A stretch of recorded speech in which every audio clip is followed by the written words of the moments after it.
नाज़रीन ख़बर है नापरकोट थाने की हद में नापरकोट भरसा नापरकोट थाने की हद लंजो लाड़ो पुलिस चौकी वटि इंडस हाईवे तां 6 महीना अगु नामालूम हथियार बंदन हथां अगवा थियल ट्रक ड्राइवर सादिक लाशारी के हद की नापरकोट पुलिस रात देर से ॾुआरनि सां मुबैना मुक़ाबले बाद बाज़ियाब कराइण की दावा कई है।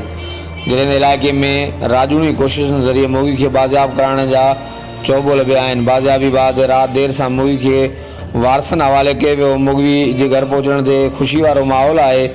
आखिर में ये भी चौबोल आहिनि त मुगी के पुलिस 8 लाख भरे बाज़ियाब करायो है। हर वक्त आगाह लाइ ॾिसंदा रहो 18 वेव न्यूज़।